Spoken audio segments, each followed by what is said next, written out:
Hello everyone, welcome to the Ramare classes. और आज की इस वीडियो में हम मिसलेनियस एक्सरसाइज का जो बचा हुआ पार्ट है, बचे हुए जो क्वेश्चन है वो सारे वो कंप्लीट करने वाले हैं। ठीक है, पिछले वीडियोस में हमने 7 क्वेश्चन इस एक्सरसाइज के कंप्लीट कर लिए थे। सही है, तो आज 8th क्वेश्चन से देखने वाले हैं। तो क्वेश्चन नंबर 8 आपका कुछ इस तरीके से दे रखा है कि एक मैट्रिक्स ए है 2x2 ऑर्डर की, जो कि दे रखी है 3 1 -1 2।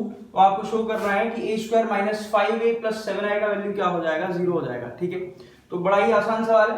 आपको क्या करना है, इस a का वैल्यू तो आपको दे ही रखा है, आइडेंटिटी मैट्रिक्स आपको पता है, बस निकालना क्या है, a²। तो a² क्या हो जाएगा, a × a।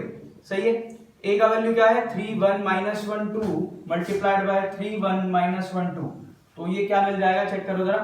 इस रो का मल्टीप्लाई पहले वाले कॉलम के साथ करेंगे आप, तो 3 × 3 is 9 and 1 in -1 is -1, 9 - 1 is 8। ठीक, इसी तरीके से इस कॉलम को इसके साथ मल्टीप्लाई करेंगे, तो 3 × 1 इज 3 एंड 1 × 2 इज 2, तो 3 × 2 इज 5। क्लियर स्टूडेंट्स, अब डायरेक्ट कर सकते हैं। अब तो हम लास्ट में चल रहे हैं, मैट्रिक्स मल्टीप्लिकेशन सब कर लिया आपने, अब तो आपको प्रैक्टिस हो गई होगी। और नहीं भी हुई है तो 2-4 क्वेश्चंस कर लीजिए, प्रैक्टिस आपको हो जाएगी। तो डायरेक्टली आप मल्टीप्लाई ऐसे कर लिया करेंगे। फिर ये रो, इस रो का मल्टीप्लाई इस कॉलम के साथ करेंगे, क्या मिलेगा -3 and it is -2, it will be -5। जब आप इसको इसके साथ मल्टीप्लाई करेंगे क्या मिलेगा, -1 एंड +4, 4 - 1 विल बी 3। ठीक है, तो ये क्या मिल गया स्टूडेंट्स हमको, a²। उसके बाद आप क्या निकाल लीजिए, 5a। तो 5a निकालने के लिए 5 का मल्टीप्लाई इस a मैट्रिक्स के साथ कर दीजिए। ये जो a मैट्रिक्स है इसमें 5 का मल्टीप्लाई जब आप करेंगे क्या मिलेगा, 15, और 5 × 1 is 5, 5 × -1 -5, 5 × 2 is 10। तो ये 5a मिल गई। अब क्या चाहिए, 7i। तो 7i देखो क्या है, 7 × i, इंटू में देखो डॉट लगा लो, i 1 0 0 1। सही है, क्या मिल जाएगा, 7 0 0 7। अब क्या करना है, अब देखो a² और 7i को ऐड करना है और उसमें से माइनस का 5a सब्ट्रैक्ट कर देना है। सही है, चलो चेक करके देखते हैं। a² - 5a + 7i क्या आता है, तो a² + 7i, a² और +7 ऐड करो ना, 8 और 7 कितने हो गए, 15। फिर 5 and 0 कितने हो गए, 5, -5 and 0 कितने हुए, -5, एंड 3 and 7 is 10। और इसमें आपको माइनस करना है 5a का वैल्यू, जो कि वैल्यू क्या है 5a का, 15 5 -5 and 10। आप चेक करके देखो, सारे एलिमेंट्स करस्पॉन्डिंग एलिमेंट्स आइडेंटिकल है और ऑर्डर भी सेम है, तो इसमें से इस मैट्रिक्स को माइनस करो, क्या मिलेगा, 0 0 0 0, that will be equals to the null matrix O। Clear है स्टूडेंट्स, तो ये बात हमने प्रूफ कर ली। आप इसको नोट कीजिए, नोट करने के लिए वीडियो पॉज कर लिया करिए, बाकी आगे देखेंगे।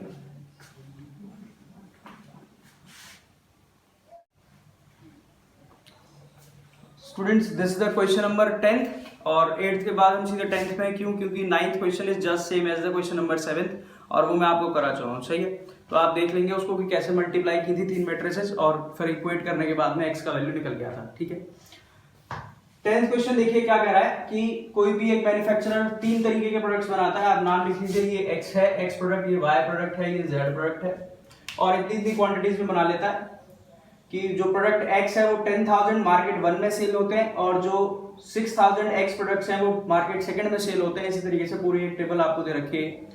y प्रोडक्ट्स 2,000 मार्केट 1 में सेल होते हैं, 20,000 2nd में सेल होते हैं। यूनिट प्राइसेस इनकी दे रखी है कि 2.5 रुपए एक यूनिट प्राइस है किसकी, x की, और 1.5 रुपए किसकी, y की, और 1 रुपए किसकी, z की। तो आपको टोटल पैसा बताना है कि कितना कलेक्ट हो जाएगा। सही है, यूजिंग मैट्रिक्स मल्टीप्लिकेशन। तो अच्छा एक बात बताओ मेरे को सिंपल सी से करने से पहले, कि हम जैसे दुकान पे गए पेन खरीदने, बड़ा ही बेसिक एग्जांपल है, और मान लीजिए 2 रुपए का एक पेन आया और 5 पेन खरीदने थे आपको, तो कितने रुपए हो गए, 2 × 5 is 10। तो क्या किया आपने, मल्टीप्लाई किया बेसिकली। सही, तो यहाँ पे भी हम मल्टीप्लिकेशन का यूज करने वाले, लेकिन यहाँ पर क्या है, चीजें रोज कॉलम्स में अरेंज्ड हैं, तो यहाँ पर क्या हो जाएगा, वो मैट्रिक्स मल्टीप्लिकेशन हो जाएगा। क्लियर है, तो आप क्या कीजिए, पहले इन यूनिट्स को लिखिए। तो यूनिट्स को लिखने का तरीका मैट्रिक्स में 10,000 2,000 18,000, ये कॉमन नहीं आएगा, 6,000 20,000 8,000। सही है, अच्छा ये बताइए मैट्रिक्स जो है किस ऑर्डर की है, इसका ऑर्डर क्या है, इसके अंदर 2 रो है और 3 कॉलम्स हैं, तो इसका ऑर्डर हो जाएगा 2/3। इस मैट्रिक्स को कैसे लिखेंगे आप? क्या इस मैट्रिक्स को ऐसे लिखूं 2.5 1.5 एंड 1, इसका ऑर्डर क्या होगा 1/3? ये तो सेम ही नहीं है। जब सेम ही नहीं है तो मैट्रिक्स मल्टीप्लिकेशन पॉसिबल नहीं है। तो आप इस मैट्रिक्स को इस तरीके से नहीं लिख सकते। लेकिन अगर मैं इस मैट्रिक्स को ऐसे ना लिख के ऐसे लिख दूं तो कि 2.5 1.50 1.00, अब इसका ऑर्डर क्या हो जाएगा 3 रोज एंड 1 कॉलम। लेकिन अब तो ये सेम है भाई, पहली मैट्रिक्स का कॉलम दूसरी मैट्रिक्स के रो के इक्वल होना चाहिए मैट्रिक्स मल्टीप्लिकेशन के लिए।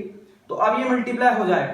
तो ये बात ध्यान रखेंगे आप कि पहली मैट्रिक्स आप किसी भी तरीके से लिख लीजिए ऑर्डर देखते हुए, फिर आपको सेकंड मैट्रिक्स का ऑर्डर मेंटेन करते हुए ही लिखना है। ठीक है, मान लीजिए अगर मैं इसको ऐसे लिख देता 3/2 में, तो लास्ट में क्या आता है यहाँ 2, लेकिन यहाँ तो 2 है ही नहीं, तो इसीलिए इसको भी फिर मैंने कॉलम की पैटर्न में नहीं लिखा है। बात समझ रहे हैं ना आप? आपको ये खुद से अरेंज कर रहे हैं किस तरीके से, ठीक है, इस तरीके से अरेंज कर रहे हैं कि पहली वाली मैट्रिक्स का कॉलम पार्ट दूसरी वाली मैट्रिक्स के रो पार्ट के इक्वल हो जाए। ठीक है, मल्टीप्लाई कीजिए इसको, क्या मिलेगा देखो, first row multiplied by the first column, उसमें एक ही कॉलम है, मल्टीप्लाई करो 10,000 इंटू 2.5, कितना मिलेगा 25 और 4 0, एक के बाद पॉइंट 25,000, सही है। फिर प्लस 2000 इंटू 1.5, कितने मिल जाएंगे? 1.5 इंटू 2 इज 30 और ये 3 जीरोज है, फिर एक के बाद पॉइंट 3000 प्लस 18,000 इंटू 1, ये तो सिंपल 18,000 है। अच्छा ठीक है, फिर इसके बाद इसको मल्टीप्लाई कीजिए उसी एक कॉलम के साथ, तो क्या मिलेगा 6,000 इंटू 2.5 इज 30 15 15,000 प्लस 20 इंटू 1.5 60/2 30, तो 30,000 प्लस 8,000 इंटू 1 इज 8,000, तो ये मैट्रिक्स आपको मिली, सही है। अच्छा 25,000 प्लस 3,000 28 प्लस 18, 28 प्लस 18 कितने हो गए 46,000 और 15 प्लस 30 45 प्लस 8 इज 53,000। तो दोनों मार्केट का कलेक्शन आपको मिल गया भाई। मार्केट फर्स्ट से आपको 46,000 रुपीज मिले और मार्केट सेकंड से आपको 53,000 रुपीज मिले, अगर जब आप उस मार्केट के अंदर इतने प्रोडक्ट सेल कर रहे हैं तो। बात समझ में आ गई है स्टूडेंट्स? कोई दिक्कत तो नहीं है? किसी को कोई डाउट हो तो कमेंट सेक्शन में डाल सकता है वो। वैसे आसान सवाल है, कोई ज्यादा दिक्कत वाली बात है नहीं इसके अंदर, नोट कीजिए।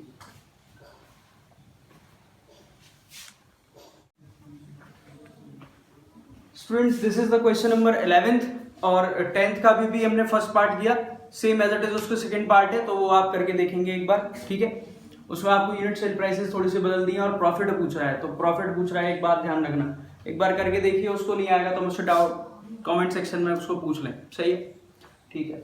ये देखिए क्वेश्चन नंबर 11 आपको दे रखा है कि एक x का वैल्यू बताना है, x into 1 2 3 4 5 6 is equals to this matrix है, तो x का वैल्यू क्या होगा, सही है। एक बात समझो इधर कि क्या इस x को इधर में मल्टीप्लाई कर दूं कि x 2x 3x 4x 5x 6x, ऐसा तो नहीं कर सकता मैं, क्यों? क्योंकि x कोई भी एक स्केलर नंबर थोड़ी ना है, x क्या है, x एक मैट्रिक्स है, उसमें क्लियरली क्वेश्चन में लिखा हुआ है फाइंड द मैट्रिक्स x, तो x एक मैट्रिक्स है और इस मैट्रिक्स को मल्टीप्लाई करने का ये तरीका थोड़ी होता है कि आप एलिमेंट में मल्टीप्लाई कर दो उसी मैट्रिक्स को, और कर भी नहीं सकते आप। अगर आपको दो मैट्रिक्स ऐसी दे दी जाए और आपसे कहा जाए कि ऐसे मल्टीप्लाई कर दो कि एलिमेंट में मल्टीप्लाई कर दो, तो ऐसे आप कर भी नहीं सकते, सही है। तो हमको करना क्या है, ये मैट्रिक्स x निकालनी है, इसका मल्टीप्लाई इसमें हो नहीं सकता। पहले एक बात समझो कि x का मल्टीप्लाई x से कोई ना कोई एक तो मैट्रिक्स है, मुझे बस इसके एलिमेंट्स ही तो नहीं पता, पर है कोई ना कोई एक मैट्रिक्स, ठीक है। मैं मान लेता हूं उसका ऑर्डर m/n है, मुझे इसका ऑर्डर भी तो नहीं पता है क्या है, तो इसका ऑर्डर क्या मान लिया मैंने m/n। इसका मल्टीप्लाई हो रहा है इस मैट्रिक्स के अंदर जिसका ऑर्डर क्या है 2/3 है भाई, इसके अंदर 2 रो है 3 कॉलम है, तो इसका ऑर्डर क्या हो जाएगा 2/3 हो जाएगा, ठीक है। तो इसका मल्टीप्लाई इसके साथ हो रहा है और हो गया है, तभी तो ये मैट्रिक्स आ गई है इधर वाली, इसका ऑर्डर क्या है 2/3।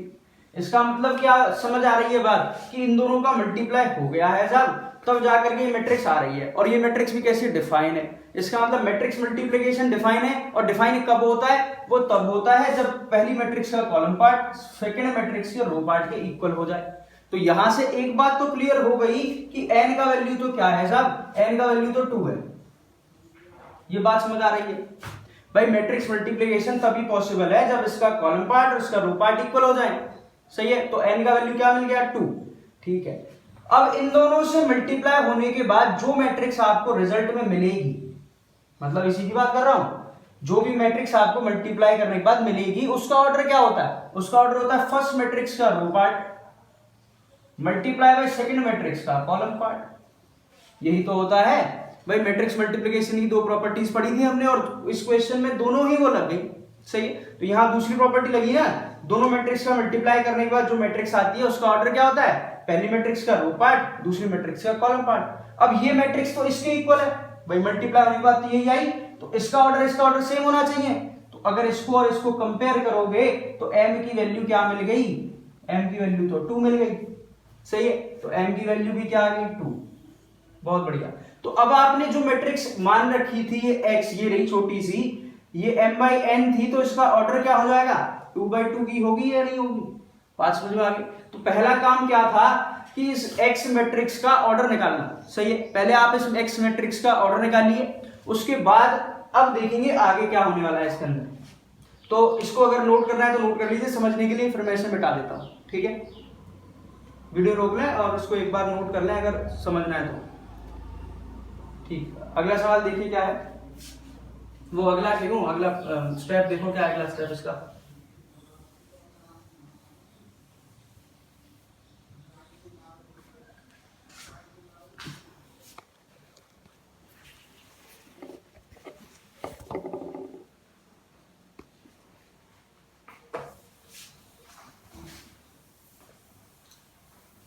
हाँ जी, तो ये मैट्रिक्स x मिली हमें और इस x का ऑर्डर क्या था? 2/2। ठीक है बच्चों, तो रखो जरा, ये जो मैट्रिक्स x थी साहब इसका ऑर्डर हो गया 2/2। अब 2/2 है तो इसका मतलब क्या है कि इसके अंदर 2 रो है और 2 ही क्या है? कॉलम्स है। तो इसके अंदर कितनी एंट्रीज रख सकते हो आप? कितने एलिमेंट्स आएंगे? 4 भाई। इधर a b c और d, लेट से a b c d इसके 4 एलिमेंट्स हैं और इनकी वैल्यू मुझे नहीं पता। अगर इनकी वैल्यू पता चल जाए तो मैट्रिक्स x भी पता चल जाएगी। सही है, इसका मल्टीप्लाई किसके साथ हो रहा है? ये मल्टीप्लाई हो रही है 1 2 3 4 5 6 और आ क्या रही है? -7 -8 -9 2 4 6। तो मल्टीप्लाई करो जरा इसको इसके साथ, तो a into 1 is a, b into 4 is 4b। फिर इसको अगली कॉलम के साथ मल्टीप्लाई करो 2a plus 5b, अगले के साथ करो 3a plus 6b। फिर सेकंड का इसके साथ मल्टीप्लाई करो c plus 4d, 2c plus 5d और लास्ट में 3c plus 6d। ये किसके इक्वल आ गए साहब? ये इक्वल आ गए -7 -8 -9 2 4 और 6। अब दोनों मैट्रिक्स इक्वल है तो इक्वेट करके इक्वेशन बनाइए। a plus 4b का वैल्यू -7 और 2a plus 5b का वैल्यू -8। ठीक है, दोनों इक्वेशन से निकल आएगा, तीसरे कंपेयर करने की जरूरत नहीं है। इधर देखो c plus 4d का वैल्यू 2 और 2c plus 5d का वैल्यू 4। ऐसे इनको एलिमिनेशन सॉल्व करेंगे आप और ए बी सी डी चारों की वैल्यू कमेंट सेक्शन में मेरे को बताएंगे। सही है, ए बी सी डी चारों की वैल्यू क्या आ रही है ये आपका काम है, आप मुझे बताएंगे ए बी सी डी की वैल्यू क्या आ रही है। ठीक है, नोट कीजिए इसको।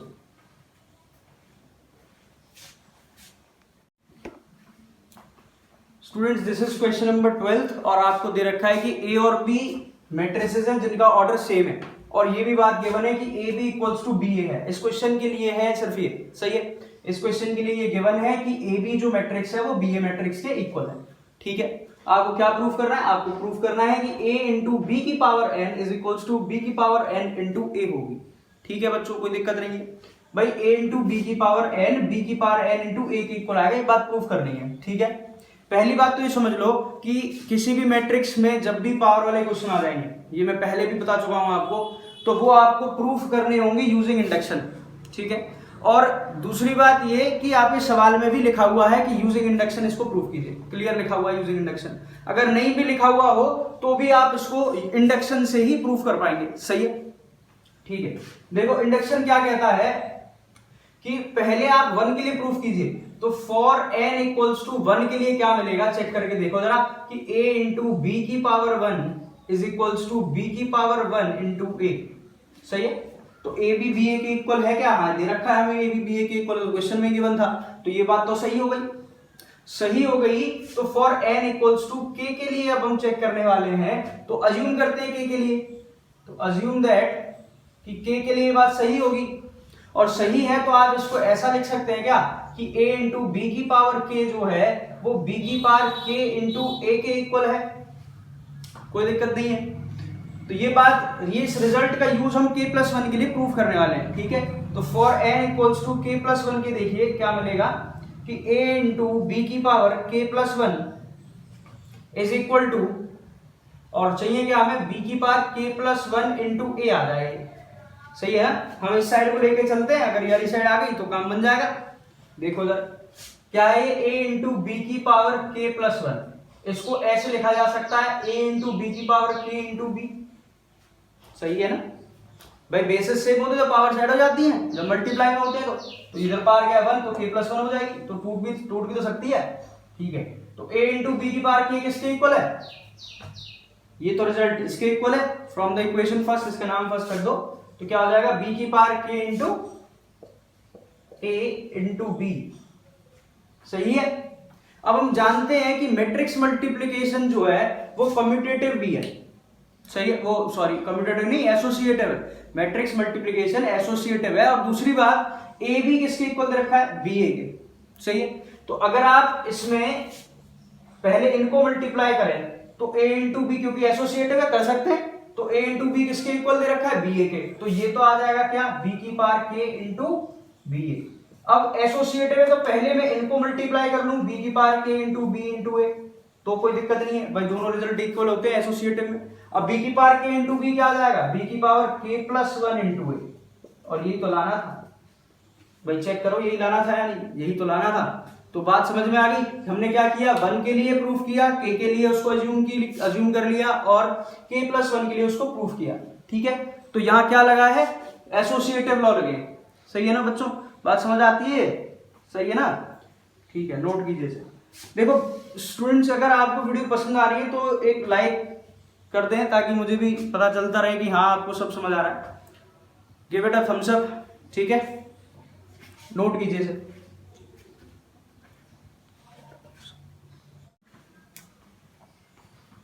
Students this is the question number 13 and the 14, सही है। पहले 13 क्वेश्चन देखते हैं क्या कह रहा है कि एक मैट्रिक्स ए है जो कि जिसके elements alpha beta gamma and minus alpha दे रखे हैं, और ए स्क्वायर का वैल्यू आइडेंटिटी मैट्रिक्स आई के इक्वल दे रखा है। तो आपको चार ऑप्शंस गिवन है क्वेश्चन में, तो उन चार ऑप्शंस में से कौन सा ऑप्शन सही है वो आपको बताना है, ठीक है। तो करना कुछ भी नहीं है, ये ए मैट्रिक्स दे रखी है, आपको बस इस ए स्क्वायर को इक्वेट कर देना है आइडेंटिटी मैट्रिक्स आई के साथ, ठीक है। तो ए स्क्वायर को करना है तो पहले ए स्क्वायर हो तो सही हमारे पास, तो ए स्क्वायर निकाल लीजिए पहले। तो ए स्क्वायर निकालने का बड़ा आसान तरीका A into A alpha beta gamma and minus alpha multiplied with alpha beta gamma and minus alpha, multiply करो क्या मिलेगा, alpha into alpha is alpha square, beta into gamma is beta gamma, फिर इसको इसके साथ मल्टीप्लाई करो क्या मिलेगा, alpha beta minus alpha beta, सही है। फिर इसको मल्टीप्लाई करो इसके साथ क्या मिलेगा, alpha gamma minus alpha gamma, फिर beta gamma minus minus plus हो जाएंगे तो अल्फा स्क्वायर, और ये किसके इक्वल है, ए स्क्वायर इक्वल है आई के, और आई क्या होती है 1 0 0 1 होती है, तो 1 का वैल्यू किसका बराबर हो गया, alpha square plus beta gamma. अब चाहे यहां से देख लो क्योंकि ये भी 1 है और ये वाला भी 1 है, तो ये भी alpha square plus beta gamma ही है, तो यहां से वैल्यू 1 मिलेगी, 1 को भले आप उधर ले जाओ, क्या मिल जाएगा alpha square plus beta gamma plus sorry minus 1 equals to 0। तो ऐसा कोई ऑप्शन हो तो वो आपका आंसर हो जाएगा। बाकी के एलिमेंट 0 ही है, alpha beta minus alpha beta and alpha gamma minus alpha gamma, ये सब 0, सही है।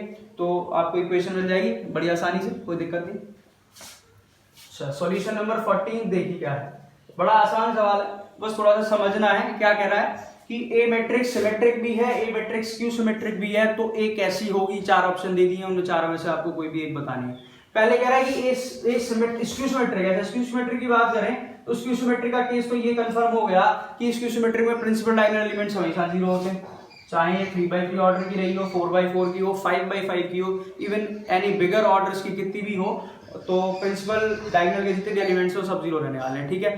तो इस क्वेश्चन के लिए मैं एक 3x3 की मैट्रिक्स लेता हूँ, क्योंकि अपना जो भी मैट्रिक्स पार्ट है वो 3x3 के एरफेर में ही घूम रहा है, सही है। तो ये हो गया 0 0, ठीक। फिर उसने कहा कि वो सिमेट्रिक भी तो है, अच्छा, सिमेट्रिक और स्क्यू सिमेट्रिक में एक बात बताई मैंने आपको कि ये वाले एलिमेंट्स चेंज होते हैं। अगर मैंने मान लो इसको यहाँ 2 रखा तो सिमेट्रिक कहती है कि ये यहाँ पे भी 2 होना चाहिए, ये तो कहती है। जब आप इसको चेंज करोगे तो ये वाली पोजीशन इधर आती है, ये वाला एलिमेंट इधर चला जाता है। तो सिमेट्रिक क्या कहेगी कि भाई जो यहाँ पर है वो ही यहीं पे होना चाहिए, क्योंकि चेंज करेंगे तो फिर दिक्कत नहीं हो, क्योंकि सिमेट्रिक क्या कहती है कि ए ट्रांसपोज ए के इक्वल होना चाहिए, सही है। जबकि स्क्यू सिमेट्रिक क्या कहेगी कि यहां से अब 2 है तो यहाँ -2 होना चाहिए। बात समझ में आ रही है भाई, क्योंकि जब भी तो नेगेटिव कॉमन निकाल पाओगे, क्योंकि स्क्यू सिमेट्रिक क्या है, A transpose equals to -a। अब दोनों तो पॉसिबल है नहीं भाई, होगा तो एक ही, या तो नेगेटिव या पॉजिटिव। ऐसा कब पॉसिबल है, जब साइन से कोई भी फर्क नहीं पड़े किसी भी एलिमेंट पे। तो ऐसा एलिमेंट कौन सा होता है, ऐसा एलिमेंट तो 0 होता है जिसमें फर्क ना पड़े भाई। 0 प्लस लगा लो चाहे माइनस लगा लो, कोई फर्क ही नहीं, सही है ना। तो 0 यहाँ रखूंगा, यहाँ पे भी 0। इसी तरीके से सारे एलिमेंट 0 नहीं हो गए। जब सब 0 हो गए तो ये तो एक 0 मैट्रिक्स आ गई। तो देखो कोई ऑप्शन अगर 0 मैट्रिक्स हो तो आप थोड़ा सा इसको एक लॉजिकली भी सोच सकते हैं क्वेश्चन को, ठीक है ना, कि एक मैट्रिक्स स्क्यू सिमेट्रिक हो, स्क्यू सिमेट्रिक हो तो फिर वो एक 0 मैट्रिक्स ही बन जाने वाली है। क्लियर है बच्चों, ये बात नोट कीजिए इसको। Students this is question number 15 और ये एक लास्ट क्वेश्चन आपकी मिसलेनियस एक्सरसाइज का। इसके बाद आपका चैप्टर एनसीईआरटी से फिनिश्ड है। और इस वीडियो के बाद में मैं कुछ प्रीवियस ईयर्स के क्वेश्चंस कराने वाला हूं आपको, जो पहले बोर्ड में आ चुके हैं, सही है। तो वो वीडियो कुछ ज्यादा इंपॉर्टेंट रहेगी आपके लिए। इंपॉर्टेंट तो सारी है, पहले आप कॉन्सेप्ट समझें सारी चीजों का, फिर उसके बाद ही हम आगे बढ़े तो ज्यादा बढ़िया होता है। तो प्रीवियस वीडियोस देख लें, मेरा कहने का मतलब ये है कि ताकि कॉन्सेप्ट आपके क्लियर हो जाए, ताकि आगे क्वेश्चन समझने में आपको कोई भी दिक्कत ना हो, ठीक है। तो पिछली वीडियो, अब जो मैं वीडियो लेके आऊंगा अगली, उसके अंदर हम प्रीवियस ईयर्स क्वेश्चंस भी करेंगे और कुछ क्वेश्चंस मेरे खुद के बनाए हुए हैं, तो उन क्वेश्चंस को भी करेंगे, सही है, जो कि एक्सपेक्ट करता हूं कि बोर्ड में वो आएंगे इस साल, ठीक है। चलो देखो क्या है ये कि ए स्क्वायर का वैल्यू ए दे रखा है और आई प्लस ए का होल क्यूब माइनस 7a का वैल्यू आपको बताना है, ठीक है बच्चों। तो आई प्लस ए का होल क्यूब, एक आइडेंटिटी आपको याद है, ए प्लस बी का होल क्यूब क्या होता है, A cube plus B cube plus 3a square B plus 3ab square minus 7a। इसका वैल्यू आपको बताना है भाई, माइनस 7a ये है, ठीक है। तो आई को तो आप कितनी भी पावर्स तक ले जाइए, वो तो आई ही रहने वाला है भाई। 1001 आप भले निकाल के देख लीजिएगा, आई स्क्वायर, आई क्यूब, आई की पावर 4, 5, 6, 7, इवन 1000 जो भी आप लेके आने पावर, वो आई ही आने वाला है, सही है।